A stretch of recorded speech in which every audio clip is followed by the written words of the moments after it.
Hello tout le monde, j'espère que vous allez bien. On se retrouve aujourd'hui pour une nouvelle vidéo et aujourd'hui je vais vous montrer une astuce pour réaliser vos propres vernis mat à la maison. Si vous suivez mes vidéos, vous savez que c'est un effet que j'aime particulièrement. Je crois que je pourrais matifier absolument toutes mes manucures. Enfin voilà, j'espère que cette astuce vous sera utile. Likez la vidéo si vous voulez plus de vidéos astuces sur ma chaîne et c'est parti.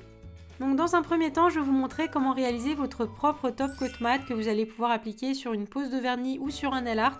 Donc pour ça, vous allez avoir besoin de top coat et de fécule de maïs. Donc moi j'ai utilisé de la maïzena parce que c'est ce qu'on trouve le plus facilement, mais si vous avez une autre marque, ça marchera tout aussi bien. Donc vous allez voir, c'est très facile. Je vais commencer par poser une pointe de fécule de maïs sur une palette et tout à côté, je vais poser 2 gouttes de top coat. Et à l'aide d'un pic en bois ou d'un cure-dent, je vais mélanger un petit peu de fécule avec le top coat. Alors faites attention, faut pas qu'il y en ait trop, sinon ça va faire quelque chose de beaucoup trop visqueux et difficile à appliquer sur votre ongle. Il faut juste que votre mélange soit un peu opaque comme vous pouvez le voir ici. Ensuite je vais prendre le pinceau du top coat que vous pouvez passer un petit peu sur un Kleenex juste avant de façon à retirer le top coat brillant et je vais venir imprégner le poil du pinceau avec ce nouveau mélange et sans attendre parce que ça a vraiment tendance à sécher assez vite, je vais venir appliquer ce top coat sur mon ongle comme un top coat classique.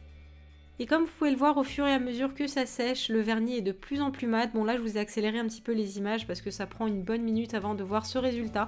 Mais je trouve que c'est assez chouette d'obtenir ça avec juste de la fécule de maïs. Donc ensuite j'ai reproduit exactement la même chose sur toute ma main. Et ce que je vous conseille de faire, c'est vraiment de faire ongle par ongle parce que comme je vous l'ai dit, le mélange sèche très vite. Et donc voilà le résultat de cette première méthode. Je trouve vraiment que le résultat est assez bluffant. Après c'est pas exactement le même résultat que si jamais vous aviez utilisé du top coat matifiant, mais je trouve quand même qu'on obtient un résultat assez chouette pour du fait maison. Pour la seconde méthode, je vais vous montrer comment matifier un vernis à ongles cette fois-ci et non pas un top coat, mais ça marche exactement de la même façon, mais je vais quand même vous donner quelques conseils. Donc au préalable, j'ai posé une couche de base pour protéger mes ongles et j'ai appliqué une première couche de vernis de façon tout à fait classique.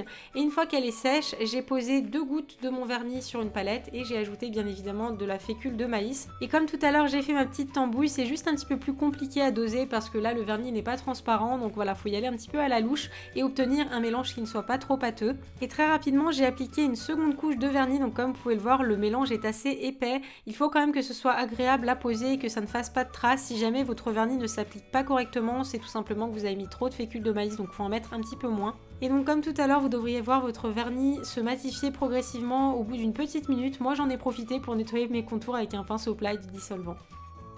On arrive finalement à la dernière méthode et pour ça j'ai appliqué une seconde couche de mon vernis que je souhaite matifier et sans attendre que ça sèche, j'ai saupoudré de la fécule de maïs sur mon ongle à l'aide d'un pinceau éventail. Je vais vraiment en mettre sur toute la surface de mon ongle sans oublier les recoins et je vais laisser poser une bonne minute et une fois que c'est fait, je vais retirer l'excédent toujours avec mon pinceau éventail et comme vous pouvez le voir, on obtient un résultat qui est bien mat. Vous pouvez même passer vos ongles un petit peu sous l'eau, vous allez voir qu'en séchant, vos ongles resteront toujours mat. Et voilà pour ces astuces, j'espère très sincèrement que cette vidéo vous aura plu. Comme j'ai déjà pu vous le dire, l'effet obtenu n'est pas exactement comme celui d'un top coat mat, mais franchement je trouve que l'effet est super chouette, donc n'hésitez surtout pas à essayer, à montrer tout ça sur les réseaux sociaux, ça me ferait super plaisir. Moi je vous dis à très vite pour une nouvelle vidéo, d'ici là prenez soin de vous, je vous embrasse très fort.